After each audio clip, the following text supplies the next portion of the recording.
Okay, you guys, I'm back and I think I fixed my camera.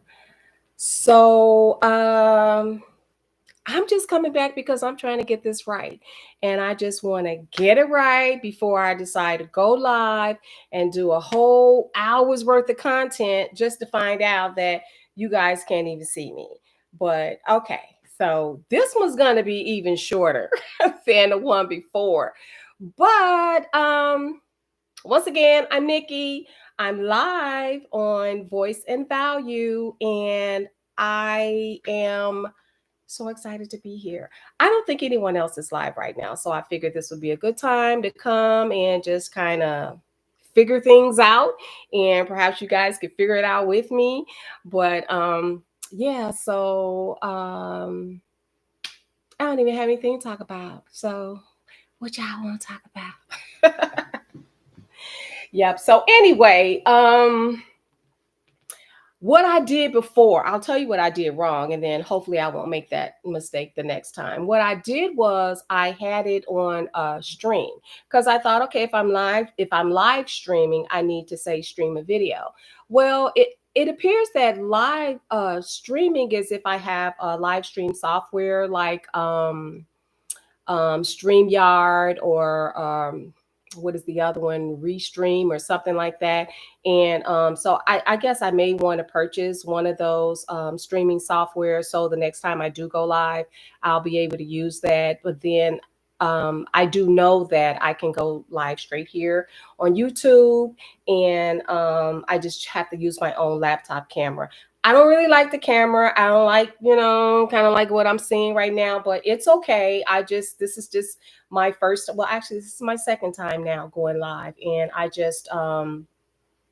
wanted to come back to let you guys know I figured it out. And see, I was trying to show you guys my t-shirt because you didn't see it last time. Hold on. Black Girl Magic. That's what I'm all about. I'm all about my black girls. I'm all about my sisters and the sisterhood and everything. And so, I said I wasn't going to waste this t-shirt because I was supposed to go live with DHam and didn't do it today. So, here I am. I just came back to do that for you guys. And I really appreciate you all so much. I see the hearts going up. And Josephine, are you back? No, Josephine was here and she had said, yes, we hear you, but we don't see you. What I saw is what I wanted to see. Yes, we hear you and we see you. So I just went on just a yapping and a yapping and a yapping just to find out that you guys couldn't even see me. But it's not that important because it's not about me and this. So when I do go live, I'm probably not gonna have my camera on a lot of times. But when I want to have it on, I at least want to know how to do that. And so I figured it out. And now I know. And now I'm here. And you guys came back. Oh, you guys came back. I appreciate you so much. You just don't know how much this actually means to me. It's just the outpouring of support. I've seen the support coming for, all right, I don't think I'm going to lose anybody, but you all know that I am a Robert supporter. I want to call myself a truth supporter because let me say this, it's not about the man. It's not at all about the man. It is about the circumstances by which that man became more famous than he already was. It was about the wrong that was being done to him. It was about the lies and the manipulation and everything that had been taking place just because a young black couple were getting a divorce. And so, I'm not going to go into the whole Latruth saga again because, as I stated on one of my videos, I think it was the one about me or how I got here from the bushes and that kind of thing. But I came in support of a black man who was being done wrong, who had an injustice being served upon him from his wife, of all people, someone he loved, someone he had been with. They say 6 years, but I think, 2 of those years they were kind of going through the divorce, but it was long enough for them to create a child within the marriage. And so to see that being done, all I could think was, oh my God, what can I do? If you guys have heard me speak on it before, I'm an advocate. I am an advocate for Black people, and I don't have to dislike white people in order to advocate for Black people. I love everybody. I have a very big heart, and I want to see people come together. I want to see my people thrive in this world. I've been catching glimpses of Dodash. I know some people think that, she's a scammer or whatever. When I see her, what I see is a Black woman who is just getting her grind on. And she's finding so many different ways to do it, at the age of 40. And she was saying that, she didn't always have it together. And just by coming here on YouTube, entertaining you guys, sometimes she says she don't even know what she wants to talk about. And that was one of my things too. I was listening. I'm like, I don't know what I want to talk about today. I'm just going to go on there and I'm just going to start speaking.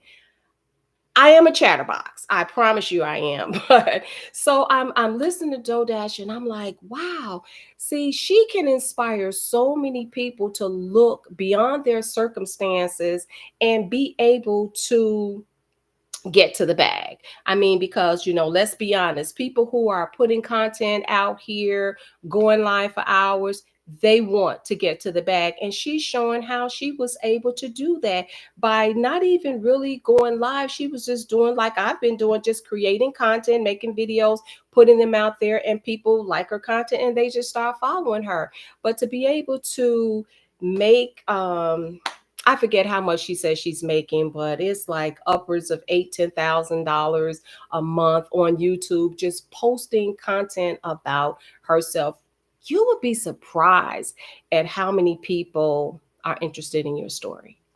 And although I'm not at all fond of Amora, I would love to hear a story. I doubt she'd ever tell it. I doubt she'd ever tell it because she's too busy um, manipulating folks and keeping them blind. She has this sort of air of grandiose about her, and it's all a facade. This smoke and mirrors. She's not. She's not who she tells us that she is, but I can see through what she's saying. And I have been observing her actions since she first came on the scene. And not to get into too much about her, but I see someone who is very much broken, and I understand. I get it. I'm not going to lie and say I can relate to that because I absolutely cannot. But I understand coming from where Amora comes from, why she would have the kind of personality traits that she displays. It all starts from our childhood. Don't ever let anyone tell you that it doesn't. When in my dating days, when I would meet someone, the first thing I want to ask a guy is, what's your relationship like with your parents? Because that is very, very important. If you want to know how that man's going to treat you, if you want to know what you're getting from that man, you want to know how he was raised. Because even if we don't agree with some of the things that we're taught when we grow up, or some of the ways that we were raised, we may not agree with it, but it's still how you were brought up. You have to listen. We were taught to obey. I know this is a totally different generation now, but we were taught to obey our parents, and we did just that. But it was commonplace to get a spanking. I got spankings. I didn't like them. I never spanked my kids. I never would. I believe in the takeaway theory. I give them a lot. They don't have to earn things like Christmas. They say, oh, you get a lump of coal if you're bad. No, you're getting Christmas gifts. I'm not celebrating it as much now as I used to, but I had that Christmas coming up. I had that love coming up. Imagine not having it. Imagine not knowing what it's like to be tucked in at night. Imagine being around all these different people who have a mom and a dad, or just one parent, and here you are, you weren't raised with either one. You don't know about that genuine love. Sometimes as parents, we embrace our kids even when they do some of the worst things. I mean, you give them a lesson, you sit and you talk to them, but you don't throw them away. They're always yours, and you're going to love them no matter what. You try to instill what's good and what's right in your kids.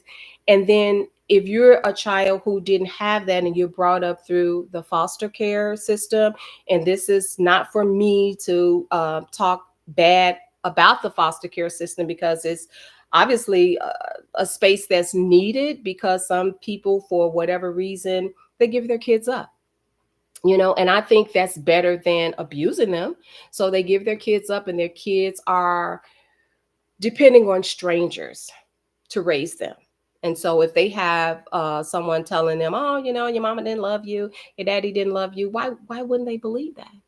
I mean, why wouldn't you believe it? Because they weren't around. Everybody else's parents kept them, even if they were poor, even if they got their little tails whipped or whatever, their parents still kept them. So when you come from a place that's broken, that's hurt, if you don't get the proper healing, if you don't get the proper treatment and therapy, you're going through life as a broken person. You're going through life as a hurt person, and hurt people hurt people.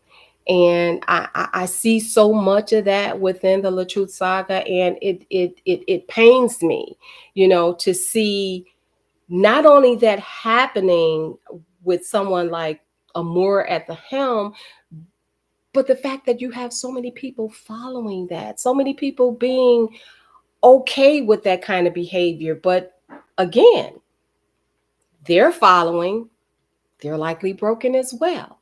And they see someone who they feel identifies with them.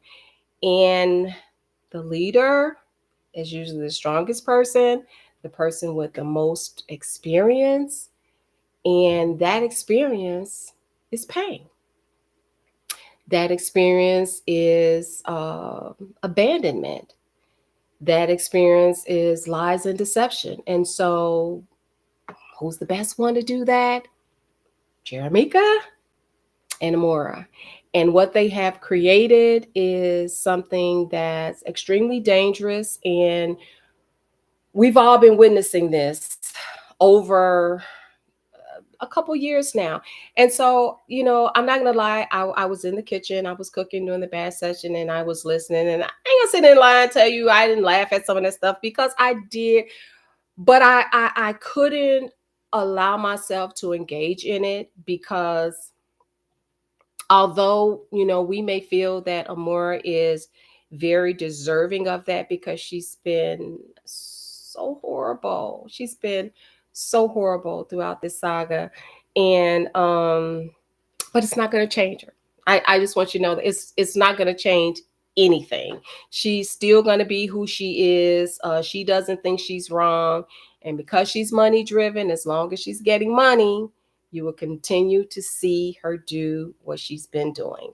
And as long as she has the followers, that's just what's going to happen. But we won't let it change who we are. We had fun today. I understand there's going to be a part 2. I'll be around for that too. But I want to talk a lot more about the Amoras of the world, because unfortunately, she's not in the world by herself. There are lots of other people. We know that she and Jeremica are very much alike, and they are just two of the people who have presented the worst of themselves to us, the best of themselves, however you want to phrase it. I'll say the bulk of the damage that we have seen has been coming from them.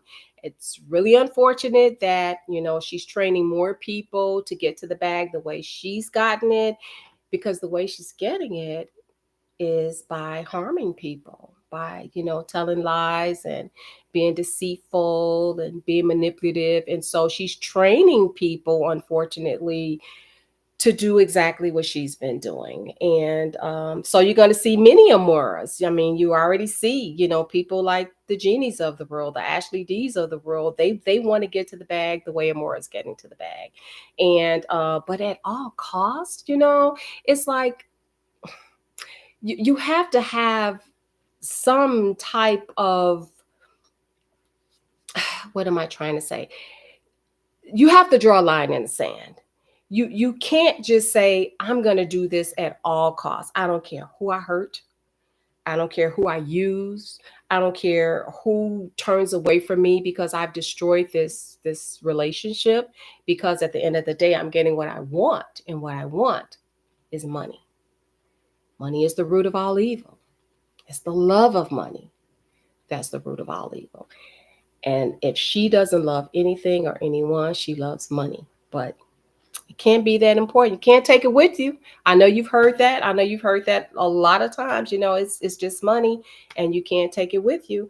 But you know, I'm rambling. I feel like I'm all over the place right now. And so I'm not gonna stay. Let me see what some people are saying. Okay, people are just speaking. Okay, yeah. So that's good. All right, you guys. I got my camera to work, and so I wanted to come back and just say, hey, I got it now. Next time I come live, I will be using, well, I guess I'll probably be on StreamYard because I'll be with DHam, or I'll learn to stream right here through the YouTube studio. And so, does anybody have any questions for me? Is there anything that I can answer? Or if there's anything that you guys would like me to cover when I do go live again, or even in my future videos, if there's specific content that you would like for me to cover, now would be a good time to just put that in here, and, I will see what I can do. And so, with that, I'm going to leave again, but I just had to come right back to say I figured it out. I was streaming instead of using my webcam. And even though it's not the best, it's getting the job done. Okay, you guys, this is Nikki. I'm signing off on Voice and Value. I thank you again for your support, for coming here. I really appreciate you guys. I really, really, really do. So thank you. Take care. And everyone, enjoy the rest of your Sunday. And I will see you possibly again on December 31st. Thank you. Oh, and if you haven't already subscribed to my channel, please do so. And watch my latest video on sisterhood, because that's one of the things that I am going to cover when I go live again with DHam. Okay, so bye, everyone. Thank you for the hearts. I appreciate it. Take care. Bye.